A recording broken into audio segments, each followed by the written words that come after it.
Cordiais saudações, meu nome é Fernando e bem-vindos ao meu canal. Hoje eu vou falar das minhas impressões sobre o bispo de Campos, já muito falecido, Dom Antônio de Castro Maier. Vou falar de uma carta que eu reli, depois de muitos e muitos anos. Quando eu li a primeira vez eu era um jovem.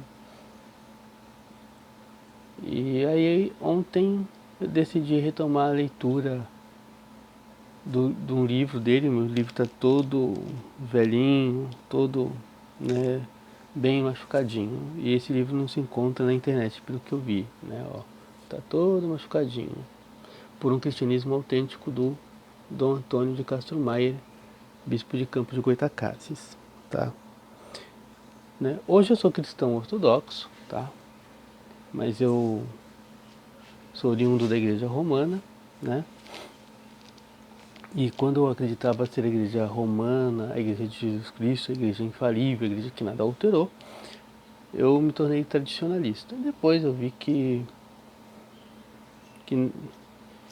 nem mesmo o tradicionalismo era 100% verdadeiro, né? Tinha alguma verdade e tal, talvez 80%, mas não era a igreja genuína. A igreja genuína é a igreja ortodoxa, mas não é disto que eu vou falar. Então me perdoem os cristãos romanos e tal. Então eu vou falar daqui das minhas impressões sobre Dom Antônio de Castro Maier, né? Sobre as minhas impressões sobre Dom Antônio de Castro Maier. E peraí, opa. Então vou falar das minhas impressões sobre Dom Antônio de Castro Maier. Ontem eu reli esse texto aqui, né? Deixa eu mostrar para vocês o texto que eu reli. Quando eu li a primeira vez eu era jovem, devia ter o que? 19, 20 anos, alguma coisa assim.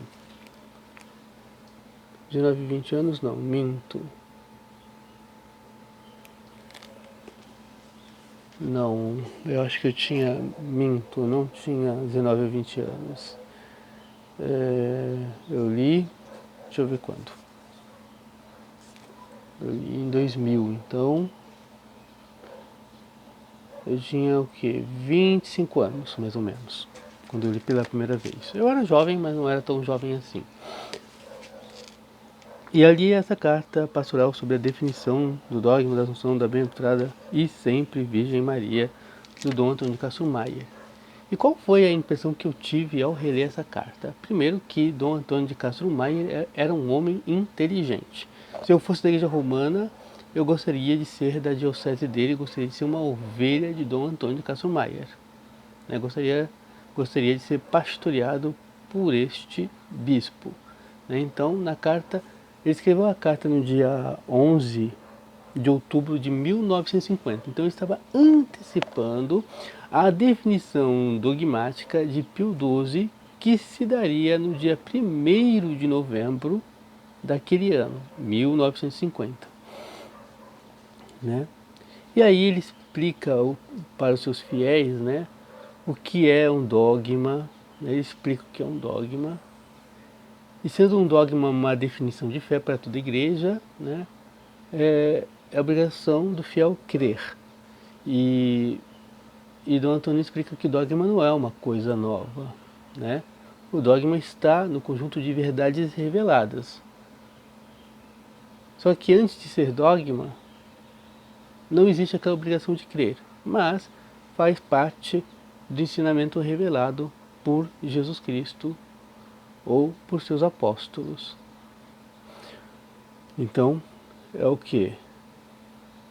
É a doutrina da revelação. Então, a doutrina da revelação, quando é proclamado uma definição de fé, que aquilo é verdadeiro, que aquilo tem que ser acatado, Dom Antônio explica. O dogma não é novo, não é uma doutrina inventada, ele já existia. Só que os fiéis não tinham até então a obrigação de crer. Então, o que muda no dogma não é que é uma coisa nova.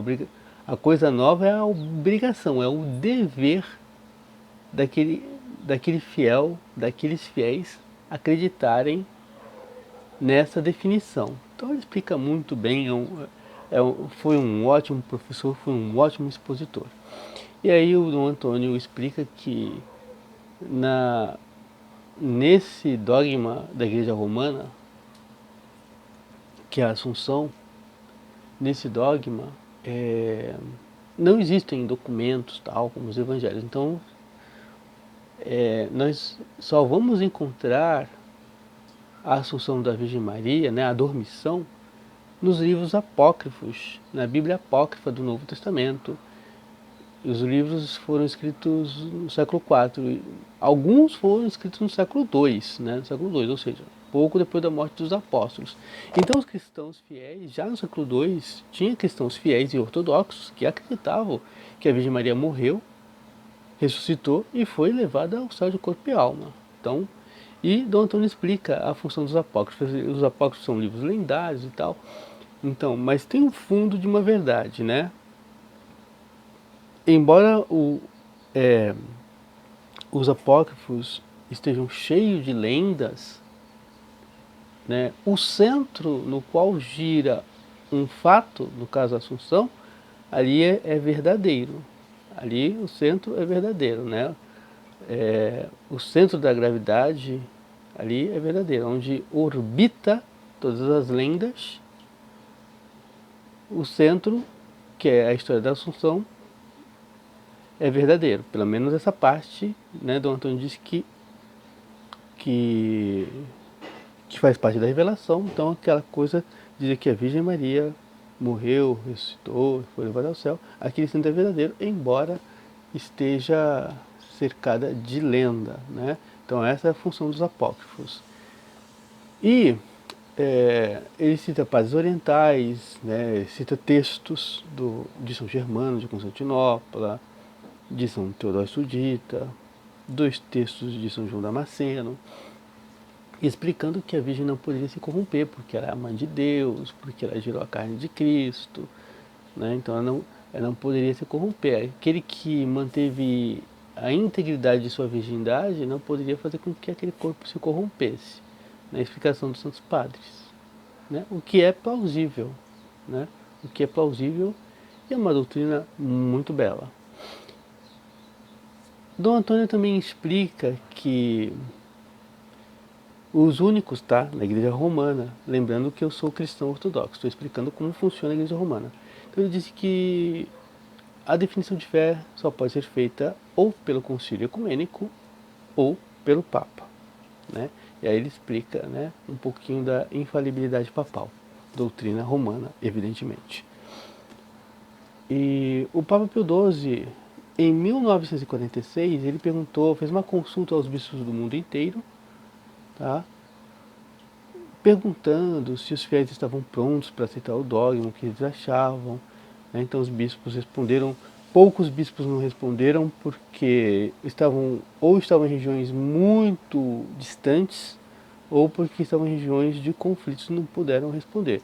Mas os bispos que responderam, a maioria dos bispos respondeu. Ele disse que assentiram, seus fiéis assentiram, estavam felizes com a doutrina da Assunção e que essa doutrina poderia sim ser definida como verdade de fé para os cristãos da Igreja Romana, né? Então ele explica muito bem, né? Ele explica que o dogma não evolui, né? Que a doutrina sempre existiu, faz parte da revelação, e quando se proclama um dogma, como se define um dogma, o que se está dizendo é que aquela doutrina ela está isenta de erro, não tem erro nenhum. Então se pode crer e se deve crer, porque faz parte, aquela doutrina definida como verdade de fé, faz parte da revelação divina. Então, para se salvar, tem que se acreditar naquela doutrina, tá? Então, a definição de fé faz parte da doutrina revelada que o cristão tem que crer. Então, o Dom Antônio diz assim, o dogma não é novo, né? O que é novo para o fiel é a obrigação, né? A obrigação. Ou melhor, vou usar de novo. A novidade para o fiel não é o dogma. A novidade é a obrigação, é o dever de acreditar naquela definição de fé, né? E aí ele explica, né, que ele combate os geoteólogos modernistas que já estavam surgindo ali, dizendo que existe uma evolução do dogma e blá blá blá. Então ele cita São Vicente de Leriz dizendo que um dogma ele pode se desenvolver, ou seja, o que é um desenvolvimento? Um desenvolvimento se dá na própria coisa, né? Por exemplo, eu sou um homem, né, de 46 anos, mas eu já fui um jovem, eu já fui uma criança. Isso é o quê? É um desenvolvimento. O que é? A mudança não, a mudança é se transformar, a mudança é a transformação de uma coisa em outra coisa, né? Por exemplo, você tem a criação ex nihilo, né, do nada. Era nada, não existia e passou a existir. Então houve uma transformação, houve uma mudança, né? Ou na crença da presença real, né? Era pão e vinho, o que os ortodoxos acreditam na presença real. Aliás, né, eu sempre falo que a igreja romana era ortodoxa. Então ela derivou, tudo que ela mantém de ortodoxia, ela derivou da igreja ortodoxa. Então para nós ortodoxos, o pão e o vinho, depois da epíclese, que é a invocação do Espírito Santo sobre as ofertas, o pão e o vinho, né, se transformam, se transmutam no corpo e sangue de Cristo, ou seja, há uma transformação do pão e do vinho, né?